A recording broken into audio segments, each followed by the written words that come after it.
Mga motoristang lumalabag sa batas trapiko pinagsisita ng Land Transportation Office sa Kalasyaw, Pangasinan.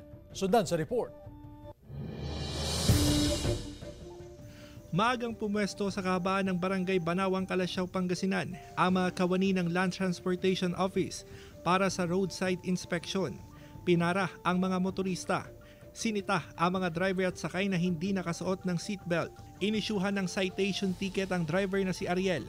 1,000 pesos ang multa niya matapos makalimutang magsuot ng seatbelt. Nakalimutan ko sir ibalik kasi nag-ayos ako sa likod, huminto pa nga ako dyan. Kaya, Hindi ko na napansin na hindi po ka pala nabalik. ano pong sabi ng LTO, sir? Bayaran daw sa within 15 days. Naisyuhan din ng citation ticket si JR dahil sa parehong paglabag.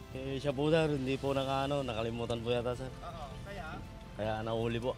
ano pong sabi ng LTO? Cinder belt sir. Hinanapan ng prangkisa at lisensya mga PUV driver habang ininspeksyon din kung nasa kondisyon ng accessories tulad ng gulong at ilaw ng mga sasakyan.